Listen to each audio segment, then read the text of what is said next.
Ba'ashem Yehoshai, Ba'ashem Rakah Kudash. Who praises to Yahweh, Ba'ashem Yehoshai, Ba'ashem Rakah Kudash. Give double honors to all the elders and the apostles of great and stuff. Right up to the house of David. Coming back at you live and direct. Looking up and just taking in my meditation. My inspiration and meditation. It's a nice clear sky tonight. And this is what I do. This is how we do. Come out here and give up prayers. Rup, call Akim. Rup, Paul, Sakala, call Akim. Babkusha. Rakah, Sakala, call Akim. Rup. I got here, Gashata, Ba'ashem Yehoshai. Shalak, Yehovah, Ba'ashem Yehoshai, Wa Alahayam. Abanawa, Sheba Shemayam, Kodash, Ayah, Shokah, Malak Rafka, Taba'a, Ratazaka, Ayah, Aisha, Baharatazaka, Wa Ayah, Bashemayam. Yeah, man, all praises to Yahweh, Ba'ashem Yehoshai. Another clear sky at night. Clear sky at night, shepherd's delight. Red sky at night. Yeah, man, but the chariots are up there, man. I come out of the yard and I just seem to have that perfect timing, man. While the chariots are, well, one chariot just went over. And I'm going to continue to stay here and breathe. And give Yahweh Ba'ashem Yehoshai all praises. And giving him thanks for another day. The wada. The wada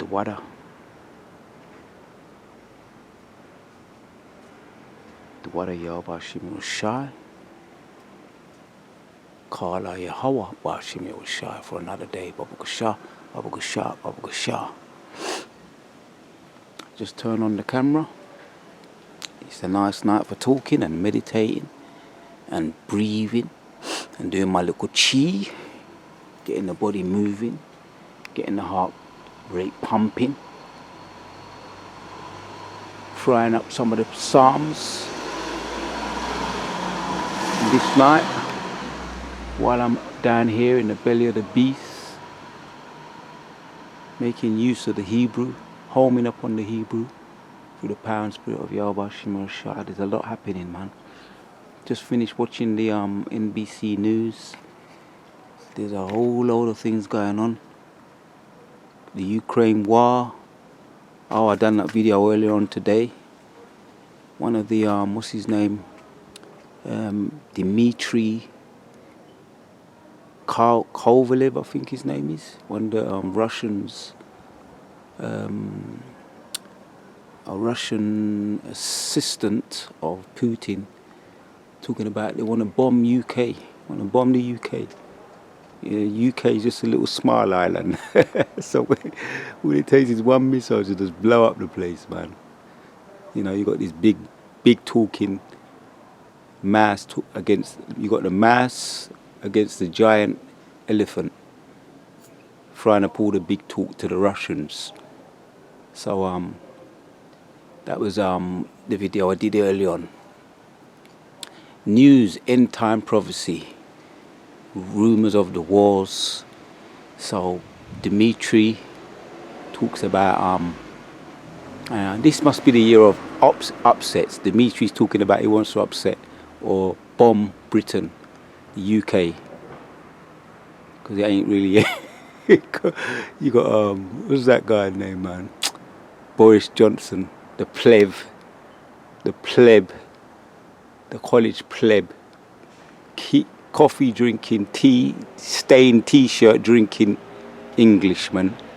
You know them stained drinking, them English tea drinking Englishmen. Always when you see them, they got stains on their t-shirts. They need bibs. They need to wear their bibs. That's what he looks like. That's what Boris Johnson looks like. Them stained t-shirt drinking plebs that don't know how to drink their tea properly. Every time they sit down at the table, they make a damn mess of themselves. Don't even know if they wipe themselves clean properly. So this is the year of upsets. Oh yeah, since I mentioned Dmitry, the Russian assistant, Putin's assistant, war assistant, I think he is. Dmitry Kovalev. You also got Dmitry Bibble that beat up on Canelo Alvarez, the cash cow of Mexican boxing. Issachar, the cash cow. And it was they say it was a clinic, or they say it was a dominant fight against one of the last time he took a L, Canelo Alvarez. That's it, Canelo Alvarez. The last time he took a L was about 10 years ago, when he was beat by Floyd Mayweather, and it was a clinic. And apparently he's not doing very well. He's not taking the L very well. He's returned to gambling. They caught him gambling in a casino, gambling all his winnings on poker. I think he was putting down 10 grand a time. And he said he was going to return back to golf, and he wasn't happy. Eddie Hearn, his promoter, was talking. He said that he's not taking a loss very well. So man, this is a year of upsets, I take it. Yeah. So the cash cow, the so-called pay-per-view cash cow has been dethroned. You know, which is good anyway, because you know when someone's always winning and they get high on their wins, and they become even more arrogant and more proud, and when they take a loss they don't know how to take it. And there's a lot of politics in the game of boxing that is fucking annoying.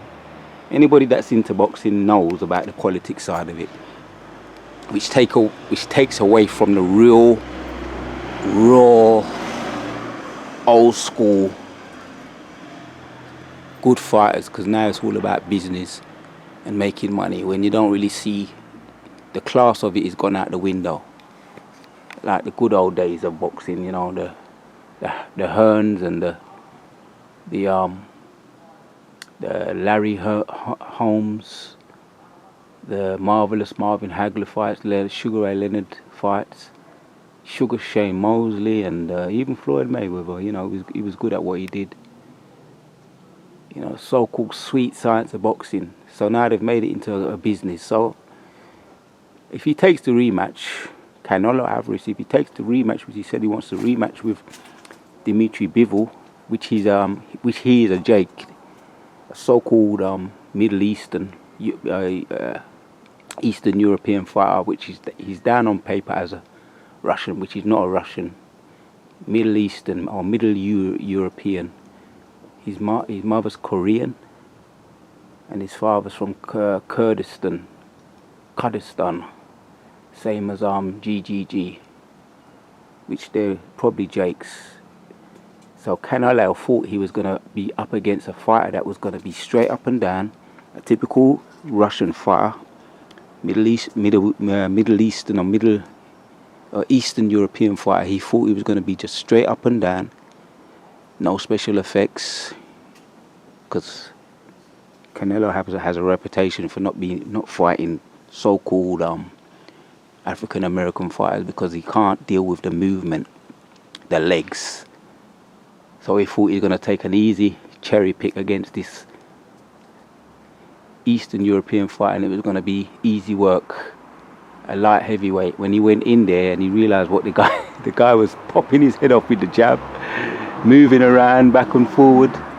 He was letting off them combinations. He couldn't keep him on the ropes. He wouldn't let Canelo keep him on the ropes. He would move off the ropes. He would spin off the ropes, hit him with combinations, and then move back. He couldn't deal with the movement, and he couldn't deal with the pace of the fight, and he couldn't deal with the combination boxing, which it was just a shutout. Well, it wasn't a total dominance, but it was dominant. It was a dominant performance by Bivol, Dmitry Bivol, and I like my boxing. And so we haven't seen anything yet. There's always, and justice, let me say this, justice is nothing like justice. When you see a proud, arrogant, like Babylon and UK, when you start to see them eating humble pie, so I use that as an example. When we see the proud and the arrogant eating humble pie, we're going to rejoice, man. We're going to rejoice even more. Galatians 6 and 7, whatsoever a man soweth, that he should also reap. And also, the sword shall be bathed against Edom, Isaiah 40:34 and 5. Yeah, Isaiah, the sword shall be bathed against Edom, the proud, arrogant people them. Scriptures on pride. Also, Obadiah, there's another scripture on pride. The eagle shall be humbled because of its shameless bullying against Jacob. Isaiah 14. Yeah, and to end it off, well, there's two more precepts to end it off. Daniel chapter 12. Michael, the great archangel, shall stand up against that dragon, the red dragon, and slay that red dragon. And also, another one of my favorites is Isaiah 47 and 3. When he shall return and he shall not meet you as a man. And that's all the wicked, proud and the arrogant. You're going to be slayed. Just like the example I just gave you about with Kovalev. Not Kovalev, Canelo Alvarez and Dmitry Bivol. Just a little example there. I'm into my strategic boxing, the sweet science, and everything is about fighting. Everything is a fucking fight. And if you're of that elect number, you understand exactly what I'm saying. Everything you've had, everything you've got now, and everything you're gonna get, even the kingdom to come, which we're gonna get that, yeah. Pursuing to John chapters 14, verse 1, in my house are many mansions. We gonna get that, because we are the overcomers, we are the fighters, we are the achievers, the overachievers, we are the most ambitious people. Right? And that's in Jeremiah chapters 51 and 19 onwards. Yes, because Jacob is not like them. He's the form of all things, peculiar people, you know. And also in it's Peter, 2 Peter. It might be 1 Peter 2 and 9. Yeah, we are that raw people, those raw people. Yeah, a raw priesthood, a special people. Yeah, the special people, peculiar means special. So we are the most ambitious people, and we are the real achievers and the overachievers. And the whole planet, and as well as the universe, Yehoratazah is our oyster to the elect. So we're going to see justice, and we're going to see the proud and the arrogant. We're going to see them eating humble pie. Let that one sink in, hey? Let that one sink in. The elect are the real achievers and the overachievers. That's why the world, Yehoratazah, the universe, pursuing to John chapters 14 and verse 1, the universe is our oyster, as they say to you. All you overachievers that go to college, and if you excelled in sports in one way or another, not only is the world going to be your oyster, Akim, the universe going to be our oyster. And right now I'm looking into the outer space with my naked eye, and it's one of the favourite things I do. It's not necessarily that I'm looking for chariots. I don't need to see chariots. I'm just looking at the oyster. The oyster. And the universes and the planets and the stars. Because stars are planets. Stars are potentially planets and universes. And moons and suns and whatever else. There's a lot we don't know about this, about the outer space. There's a lot we don't know, but there's a lot we gonna know. We soon gonna know, as I did in one of my videos. In the introduction to Star Trek, where Esau his plans to go where no man has gone before. In that movie that some of us was brought up on. Well, I remember being grown up on a lot of those tricky series like Buck Rogers, Galaxia, Star Wars, Star Trek. Oh, don't forget Doctor Who. All these outer space, out of this world series. Yeah, Star Wars, the final frontier. To go where no man has gone before. Yeah, and there's a lot of other tricky movies that we are aware of and that we were brought up on. And it was just by second nature. So I'm looking up into outer space potentially. The Most High gonna give it to us, man. That's why we have to continue to do this work. We want to be paid. We want our rewards. And even though our works are as filthy rags, the Most High is not unrighteous as to forget our works. So we give our praises every day, like I'm doing now, giving thanks from my day to day. Baraka al Shapakwa. Rahaka al Shapakwa. Barak. Yeah, giving all praises to Yahweh Shimon Shai for giving me the spirit to do this video. Rise up to the house of David, and everything the wicked have done to us, past, present and future, is falling upon their own head. Rahaka al Shapakwa. Yahweh Shimon Shai, send your spirit upon me. Rahaka al Shapakwa. Shalom to all the sincere Akim, until the next one.